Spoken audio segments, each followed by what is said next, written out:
Polypeptide में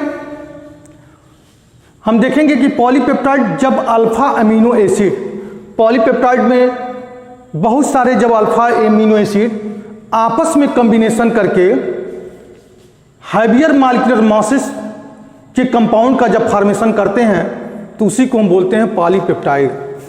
जैसे H2N, ठीक है, C, यहां पे हमने लिख दिया H और इससे रिप्रेजेंट किया हमने G से, और ये हो गया हमारा COOH, ठीक है। एक अल्फा अमीनो एसिड का मॉलिक्यूल यह है प्लस दूसरे अल्फा अमीनो एसिड का मॉलिक्यूल H2N CGH COOH। यह जब आपस में दोनों कॉम्बिनेशन करते हैं तो एलिमिनेशन -H2O का होता है साइड प्रोडक्ट के फॉर्म में, ठीक है। मतलब इसका OH और इसका H, यहां ध्यान दीजिएगा कि इसके पास एक लोन पेयर्स है, इसके पास एक लोन पेयर्स है और एक लोन पेयर्स ट्रांसफर करेगा या इस कार्बन को, एक लोन पेयर्स इस कार्बन को ट्रांसफर करेगा। जब ट्रांसफर करेगा तो इसका OH इसमें का H निकल जाएगा तो हो जाएगा H2N CGH C double bond O NH, ठीक है, CGH एंड COOH। यह डाइपेप्टाइड हो गया और इसको बॉन्ड को इस कंपोनेंट जो है यह डाइपेप्टाइड है। दो अल्फा अमीनो एसिड कॉम्बिनेशन किए तो कितने, इसको क्या बोलेंगे हम, डाइपेप्टाइड। और डाइपेप्टाइड इसमें बॉन्ड कौन सा होता है तो पेप्टाइड बॉन्ड, इसको एमाइड बॉन्ड भी बोलते हैं, एमाइड ग्रुप भी है, C double bond O NH को एमाइड ग्रुप भी बोलते हैं। लेकिन जो बॉन्ड होता है कभी कभी पूछा जाता है कि इस टाइप के बॉन्ड को जो बहुत पॉलीपेप्टाइड में कौन सा बॉन्ड मिलता है या प्रोटीन कैसे फॉर्मेशन होता है, किस बॉन्ड के द्वारा बनता है, तो वहां पे हमारा होगा पेप्टाइड बॉन्ड, तो इसको हम पेप्टाइड बॉन्ड बोलते हैं। दो अल्फा अमीनो एसिड है तो डाइपेप्टाइड बोल दिए, दो अल्फा अमीनो एसिड है तो क्या बोल दिए हम, डाइपेप्टाइड बोल गए। और G आता जाता रहेगा, G का मतलब G हटेगा तो H भी आ सकता है, CH3 भी आ सकता है, C6H4 CH2 भी आ सकता है। मतलब यह अल्फा अमीनो एसिड के नेम बेसिस पे यह चेंज होता जाएगा। G जो तुम्हारे बुक्स में दिया गया है अल्फा अमीनो एसिड का स्ट्रक्चर्स और उसके साथ साथ किस कंडीशन में कब एस्पार्टिक एसिड बोलेंगे, कब ग्लाइसिन बोलेंगे, कब एलेनिन बोलेंगे, कब फेनिल एलेनिन बोलेंगे, कब ल्यूसिन बोलेंगे, ये सारे टर्म जो है G को हटा करके उसको हम यहाँ पे सब्स्टिट्यूट के फॉर्म में रख सकते हैं। इसको डाइपेप्टाइड हो गया। अगर इसी में एक और जोड़ दें, इसका OH हटा दें, यहाँ जोड़ दें हम NH, ठीक है, और NH के बाद हमने यहाँ पे लगा दिया CG, यहाँ हो जाएगा हमारा हाइड्रोजन और यहाँ पे हो जाएगा हमारा COOH, तो ये ट्राइपेप्टाइड हो जाएगा। One fragment, second fragment and third fragment, तीन फ्रेगमेंट हो गए तो इसको क्या बोलेंगे हम, ट्राइपेप्टाइड बोलेंगे, ठीक है। इस टाइप से बहुत सारे अगर अल्फा अमीनो एसिड के मॉलिक्यूल्स जुड़ते हैं तो टोटल का हम बोलेंगे पॉलीपेप्टाइड। N लिखे, N पॉलीपेप्टाइड मतलब N मतलब number of alpha amino acid molecules. बहुत सारे अल्फा अमीनो एसिड के मॉलिक्यूल जुड़ करके पॉलीपेप्टाइड का फॉर्मेशन करते हैं, ठीक है। अब हम बात करेंगे प्रोटीन की। इसमें सबसे इंपॉर्टेंट चीज क्या है, प्रोटीन ही है। तो बहुत सारे अल्फा अमीनो एसिड आपस में कॉम्बिनेशन करके किसका फॉर्मेशन करते हैं, प्रोटीन का। जैसे मान लीजिए हमने लिखा A1 A2 A3 A4, पुनः A1 A3 A4 आ गया। मतलब A1 हो सकता है ग्लाइसिन हो, A2 हो सकता है एलेनिन हो, A3 हो सकता है फेनिल एलेनिल हो, A4 हो सकता है ल्यूसिन हो, A1 ग्लाइसिन हो गया। मतलब इस टाइप से A3 हमारा हो जाएगा, मान लीजिए एलेनिन हो गया। मतलब यह बहुत सारे पॉलीपेप्टाइड, बहुत सारे अल्फा अमीनो एसिड आपस में जुड़ करके एक लॉन्गेस्ट चेन बनाते हैं। लॉन्गेस्ट चेन बनाने के बाद और इनको क्या बोलते हैं, पॉलीपेप्टाइड। और यही पॉलीपेप्टाइड किसको फॉर्मेशन करता है, प्रोटीन का फॉर्मेशन करता है। यह पॉलीपेप्टाइड किसका फॉर्मेशन करता है, तो हम कहेंगे यह प्रोटीन का फॉर्मेशन करता है। अब प्रोटीन के फॉर्मेशन में मोस्टली 4 कंपोनेंट आते हैं।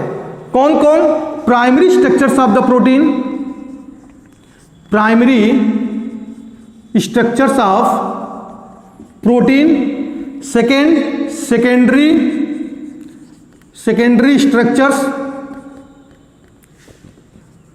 ऑफ प्रोटीन,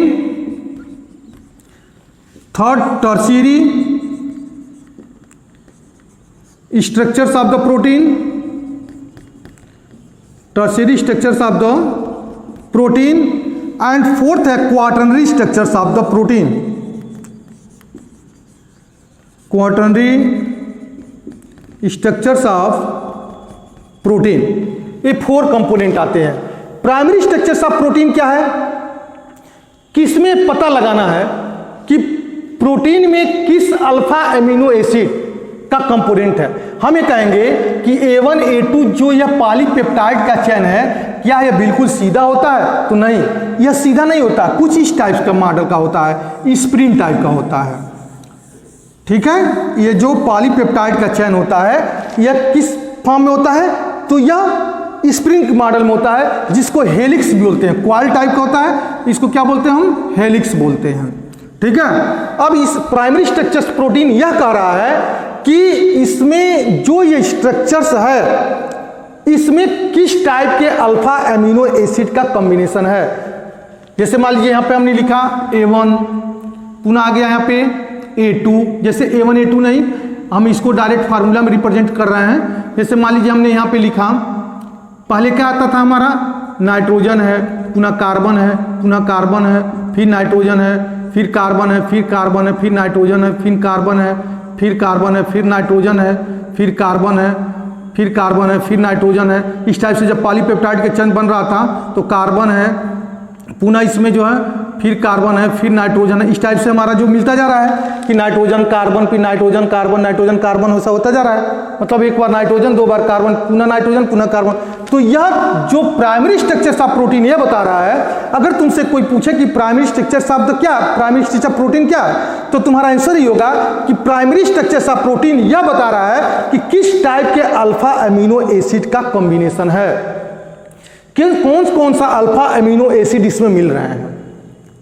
बात समझ में आ रहा है ना, कि primary structures of the protein यह बता रहा है कि किस टाइप का अल्फा अमीनो एसिड में है। हो सकता है ग्लाइसिन हो सकता है यहाँ पे एलिनिन हो। ठीक है, उसके बाद से फेनिलएनिलीन हो, फिर एस्पार्टिक है, ठीक है, एस्पार्टिक एसिड है, फिर आर्जिनिन हो सकता है, फिर ल्यूसीन हो सकता है, फिर हो सकता है ग्लाइसिन हो सकता है, फिर एलिनिन हो सकता है। तो उनका पता लगाना कि जो पॉलीपेप्टाइड चेन है उस पॉलीपेप्टाइड चेन में किस टाइप के अल्फा अमीनो एसिड उसमें प्रेजेंस है, कौन से अल्फा अमीनो एसिड में प्रेजेंस है, यह बताता है primary structures of the protein. इसका थोड़ा सा हम स्ट्रक्चर यहां बता रहे हैं कि R C, यहाँ HNHC डबल बॉन्ड O, पुनः यहाँ पे आ जाएगा CNHC डबल बॉन्ड O, यहाँ पे R है और यहाँ पे क्या है, H है। यह कार्बन इस नाइट्रोजन से जुड़ा हुआ है। पुनः यहाँ पे कार्बन R, यहाँ पे हो जाएगा H, यहाँ हो जाएगा N और HC डबल बॉन्ड O। ठीक है, तो यहाँ से हमारा जुड़ गया। तो ये स्पेसिफिक, यह R1 है, यह R2 है, यहाँ पे क्या हमारा R3 है। तो R1 कौन सा अल्फा अमीनो एसिड है, R2 कौन सा अल्फा अमीनो एसिड है, R3 कौन सा अल्फा अमीनो एसिड है। तो इस अल्फा अमीनो एसिड को बताता है कौन, primary structures of the protein बताता है। कि प्राइमरी स्ट्रक्चर्स ऑफ प्रोटीन में बताना पड़ेगा कि किस अल्फा एमिनो एसिड के द्वारा यह जुड़ा, कौन सा अल्फा एमिनो एसिड आपस में पॉलीपेप्टाइड चेन के द्वारा जुड़े हुए हैं। अब आता है secondary structures of the protein. Secondary structures of the proteins में, अब जैसे हम मान लीजिए स्प्रिंग इस टाइप से घुमा हुआ, अब स्प्रिंग में देखो मान लीजिए किसमें कुछ ना कुछ बॉन्ड होगा, इस सारे हेलिक्स में कुछ ना कुछ बॉन्ड होगा। मान लीजिए नाइट्रोजन, ये कार्बन के साथ डबल बॉन्ड जुड़ा है, नाइट्रोजन के साथ हाइड्रोजन यहाँ पे जुड़ा हुआ है। जब हम स्ट्रक्चर बना रहे थे तो इनके बिटवीन्स में क्या मिल रहा था, हमको हाइड्रोजन बॉन्डिंग मिल सकता है। जहाँ भी हाइड्रोजन देखता है लोन पेयर ऑफ इलेक्ट्रॉन, वहाँ पे हाइड्रोजन बॉन्डिंग बना सकता है। तो यहाँ हाइड्रोजन बॉन्डिंग मिल गया। ठीक है, तो यह इसमें हाइड्रोजन बॉन्डिंग के द्वारा एक कॉइल दूसरे कॉइल से बिल्कुल क्या होते हैं, जो एक सेगमेंट दूसरे सेगमेंट से जुड़े हुए हैं वह बिल्कुल हाइड्रोजन बॉन्डिंग के द्वारा जुड़े होते हैं। मतलब एक का एमाइड NH, दूसरे का C डबल बॉन्ड से हाइड्रोजन बॉन्डिंग के द्वारा वह जुड़ा हुआ है। ठीक है। अब सेकेंडरी स्ट्रक्चर्स ऑफ प्रोटीन में क्या है कि हम कह रहे हैं कि यह क्या सिर्फ यह स्प्रिंग के मॉडल का ही हो सकता है, मतलब हेलिक्स के मॉडल भी, यह जगह जगह मुड़ भी तो सकता है। तो इसको मुड़ने के लिए जैसे मान लीजिए हमने कुछ ऐसे लिखा, मतलब यह मुड़ गया यहाँ पे, यह जो है यहाँ पे क्या हो गया, यह कॉइलिंग जो है मुड़ गया। पहले सीधे ऐसे आ रहा था, लेकिन यह क्या ऐसे ही हो सकता है? तो नहीं, यह मुड़ भी सकता है, और भी डायरेक्शंस में यह मुड़ सकता है। तो मान लीजिए और भी डायरेक्शंस में यहाँ मुड़ गया, तो मुड़ने के लिए जो है, जैसे मान लीजिए इसको थोड़ा सा और हम सही से कर दे रहे हैं, बना दे रहे हैं इसको। अब इस पे जो स्प्रिंग इस टाइप से जुड़ा हुआ है, यह स्प्रिंग जो है फोल्ड हुआ है इस टाइप से। ठीक है। तो सेकेंडरी स्ट्रक्चर, अब जब यह फोल्ड होता है तो यहाँ पे 3 टाइप के फोर्स लगते हैं। मतलब इन दोनों को जोड़ने के लिए जो सेगमेंटेड पॉइंट है, इस पॉइंट से इस पॉइंट को जोड़ने के लिए कौन कौन से बॉन्ड इस्तेमाल होते हैं, यह बताता है secondary structures of the proteins. Secondary structure protein, यह बॉन्ड जुड़ सकता है वांडर वाल फोर्स के द्वारा, वांडर वाल्स फोर्स भी हो सकता है, इसमें इंटर आयनिक अट्रैक्शन भी हो सकता है, मतलब salt like force, salt like force भी हो सकता है। और इसमें और क्या हो सकता है, डाई सल्फाइड भी हो सकता है, डाई सल्फाइड भी हो सकता है, मतलब वांडर वाल फोर्स भी हो सकता है। इसके साथ साथ इसमें हाइड्रोजन बॉन्डिंग भी हो सकता है।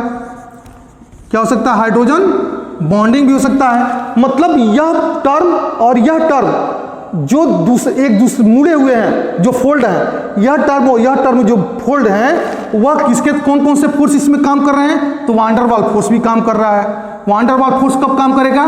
जब कोई हाइड्रोकार्बन, मतलब एक हाइड्रोकार्बन दूसरे हाइड्रोकार्बन से जुड़ता है जिसमें कोई भी चार्ज नहीं होता है, तो वहां पे फोर्स जो लगता है वांडर वाल फोर्स लगता है। कौन सा फोर्स लगता है? तो हम कहेंगे वहां पे वांडर वाल फोर्स। जैसे मान लीजिए हमने लिखा यहाँ पे CH3 और यहाँ पे हमारा CH3 है। ठीक है। यहाँ भी हमारा CH3 है, यहाँ कार्बन है, यहाँ भी CH3 है, यहाँ भी CH3 है, यहाँ भी CH3 है। तो यह इनके बीच में कोई भी चार्ज नहीं है, ना तो इलेक्ट्रोनिगेटिविटी का डिफरेंशिएशन, ना कोई तो चार्ज है इसमें। तो इनके दोनों के बीटवीन में कौन सा फोर्स लगेगा? वांडर वाल फोर्स लगेगा। इनके बीटवीन में जो फोर्स लगेगा वो कौन सा फोर्स लगेगा? वांडर वाल फोर्स। मतलब हाइड्रोकार्बन कंपाउंड जिसमें कोई भी चार्ज डेवलप ना हो, न तो इलेक्ट्रोनिगेटिविटी के बेसिस पे, न तो इलेक्ट्रॉन के लेन देन के हिसाब से, तो उसमें आपको जो फोर्स लगता है वांडर वाल फोर्स होता है। साल्ट ब्रिज, मतलब जब ज्यूटर आयन बना रहा था तो एक कैटायन और एनायन का फॉर्मेशन कर रहा था, तो उस टाइप का भी फोर्स लग रहा है। डाइसल्फाइड, यहाँ डाइसल्फाइड में एक आता है अल्फा अमीनो एसिड, उस अल्फा अमीनो एसिड को बोलते हैं जो डाइसल्फाइड में मिलता है, वह डाइसल्फाइड में सिस्टीन है। सिस्टीन का स्ट्रक्चर होता है HCH, CH2, CH and NH2 and COOH। याद देखो, हाइड्रोजन सल्फाइड है, यहाँ पे HS है। तो मान लीजिए कहीं पे यह आ गया हमारा HS, मतलब यस और H, दूसरा कोई हमारा अल्फा अमीनो एसिड आ गया सिस्टीन, इसको क्या बोलते हैं? सिस्टीन बोलते हैं, CYSTEIN। और यहाँ भी जो हमारा क्या मिला यस, तो सल्फर सल्फर देख करके तुरंत क्या बना लेगा? यह आपस में सल्फाइड बॉन्ड बना लेगा। ठीक है। यहाँ पे जो बना लेगा वो सल्फाइड बॉन्ड बना लेगा। तो इस टाइप से हाइड्रोजन, मतलब डाइसल्फाइड बॉन्ड भी मिलता है, हाइड्रोजन बॉन्डिंग मिलता है। जब हाइड्रोजन किसी को देखता है लोन पेयर ऑफ इलेक्ट्रॉन, जैसे कार्बोनियल ग्रुप से हाइड्रोजन अगर जुड़ता है तो हाइड्रोजन बॉन्डिंग बना लेता है। तो इस टाइप के फोर्स मिलते हैं। तो सेकेंडरी स्ट्रक्चर्स ऑफ प्रोटीन ये बताता है कि जब यह हेलिक्स कॉइल हुआ, मतलब जब यह हेलिक्स फोल्ड हुआ, हेलिक्स क्या हुआ? हमारा फोल्ड हुआ, तो इनके बिटवीन में कौन कौन से फोर्स लग रहे हैं, इस फोर्स को एनालाइज करता है secondary structures of the protein. ठीक है। अब tertiary structures of the protein में देखिए कि tertiary structures of the force, tertiary structures of the protein यह बताता है कि फोल्डिंग कंटिन्यूअस उसमें चल रही है। उस प्रोटीन में जो है पूरी तरीके से जो है फोल्डिंग चल रही है। और फोल्डिंग किस टाइप से हो रही है? कुछ इस टाइप से हो रही है। ठीक है। फोल्डिंग किस टाइप से हो रही है, या जो है फोल्डिंग जो है पूरी तरीके से होता जा रहा है। ये फोल्डिंग जो है होता जा रहा है, इसको जो है हम ऐसे, अब प्रोटीन मतलब यहाँ पे जो है प्रोटीन का फॉर्मेशन शुरू हो गया, मतलब फोल्डिंग कंटिन्यूअस इसमें जो है चलती जा रही है। यह हमारा हो गया secondary structures of the tertiary structures of the protein हो रहा है। ठीक है, अब टर्शियरी स्ट्रक्चर प्रोटीन्स में पूरी तरीके से कंटिन्यूअस जो है प्रोटीन का मूवमेंट चलता रहता है, प्रोटीन उसमें जो है बनता रहता है। अब आता है क्वार्टरी स्ट्रक्चर्स ऑफ द प्रोटीन्स, मतलब टर्शियरी में प्रोटीन बन गया, क्वार्टरी स्ट्रक्चर्स प्रोटीन से बताता है कि बहुत सारे अब प्रोटीन्स का फॉर्मेशन इसमें चल रहा है और सारे प्रोटीन एक दूसरे के साथ जुड़ रहे हैं और एक लार्ज मॉलिक्यूलर मासेस का प्रोटीन का फॉर्मेशन वह कर रहा है। ठीक है, यह प्रोटीन बन गया, यहां तो कुछ इस टाइप से प्रोटीन बन गया, मतलब यह प्रोटीन इसको मान लीजिए P1 या P2 हो गया, ये P3 हो गया, ये P4 हो गया, सारे प्रोटीन्स का फॉर्मेशन अब शुरू हो गया। इसमें quaternary structures of the protein में पूरी तरीके से प्रोटीन का फॉर्मेशन यहाँ पे शुरू हो गया, मतलब एक प्रोटीन का मॉलिक्यूल यह है, दूसरा प्रोटीन का मॉलिक्यूल यह है, दूसरा प्रोटीन का मॉलिक्यूल हमारा यह हो गया, तीसरा प्रोटीन का मॉलिक्यूल हमारा यह हो गया, चौथा प्रोटीन का मॉलिक्यूल यह हो गया। अब इनके बिटवीन में कुछ बॉन्ड भी होगा जुड़ने के लिए, सारे प्रोटीन से एक दूसरे से जो जुड़ रहे हैं इनके बिटवीन में कुछ ना कुछ बॉन्ड भी होगा, तो हम कह सकते हैं कौन सा हाइड्रोजन बॉन्डिंग हो सकता है, वान डेर वाल फोर्स भी हो सकता है, इंटरआयनिक अट्रैक्शंस भी हो सकता है, हाइड्रोजन बॉन्डिंग हो सकता है। ये सारे मतलब सारे प्रोटीन्स, मतलब थर्ड चरण में प्रोटीन का फॉर्मेशन हुआ, फोर्थ चरण में सारे प्रोटीन्स एक दूसरे से बॉन्ड के द्वारा जुड़ते जा रहे हैं। तो यह हो गया हमारा quaternary structures of the protein, और इस टाइप के प्रोटीन को बोलते हैं हम नेटिव प्रोटीन। इस टाइप के प्रोटीन्स को क्या बोलते हैं हम? नेटिव प्रोटीन, मतलब प्रोटीन का फॉर्मेशन हो गया इसमें। ठीक है, अगर यही प्रोटीन्स कार्बोहाइड्रेट से मिला हो, इस प्रोटीन में थोड़ी बहुत कार्बोहाइड्रेट मिक्स हो, तो इसको बोलते हैं ग्लाइकोप्रोटीन। ग्लाइकोप्रोटीन, ठीक है।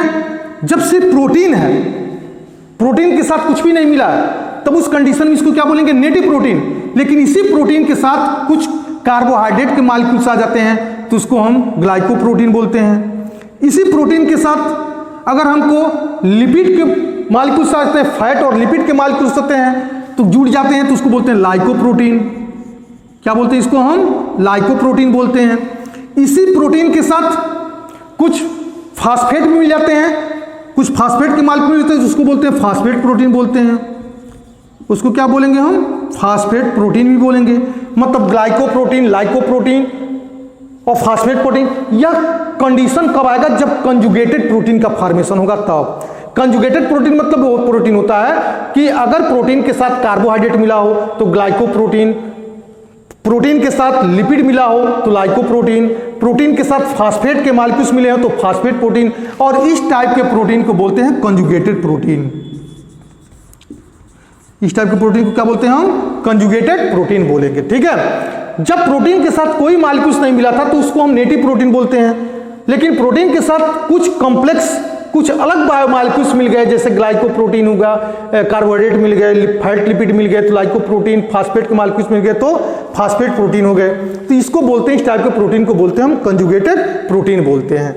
प्राइमरी स्ट्रक्चर में आपने देखा कि कौन कौन सा अल्फा अमीनो एसिड का सीक्वेंस है। सेकेंडरी में आपने देखा कि प्रोटीन का जो मॉलिक्यूल्स होता है, जो पॉलीपेप्टाइड चेन होता है, बिल्कुल स्ट्रेट न होकर के वो क्वाइल बनाता है, उस क्वाइल को क्या बोलते हैं हम? हेलिक्स बोलते हैं। और यह एक हेलिक्स में कार्बन और नाइट्रोजन के बिटवीन में क्या होता है?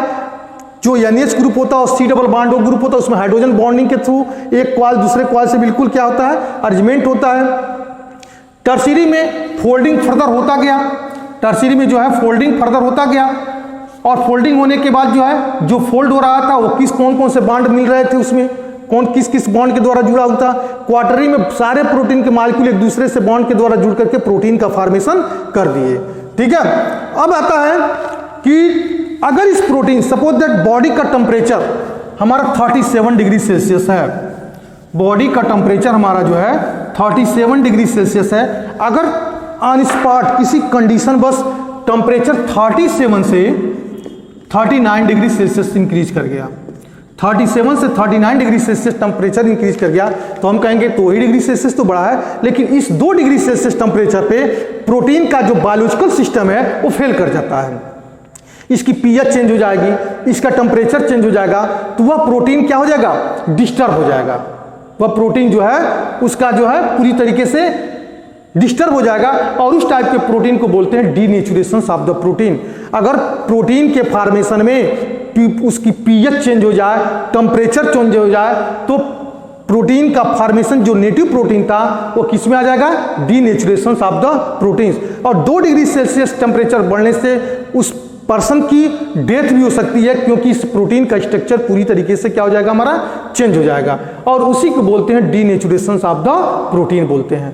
तो हमने आपको अल्फा अमीनो एसिड बताया, अल्फा अमीनो एसिड के बाद हमने आपको स्टार्ट किया पॉलीपेप्टाइड, पॉलीपेप्टाइड के बाद प्रोटीन का फॉर्मेशन हमने आपको बताया। नेक्स्ट क्लास में हम बताएंगे अब DNA and RNA. Okay, that's all.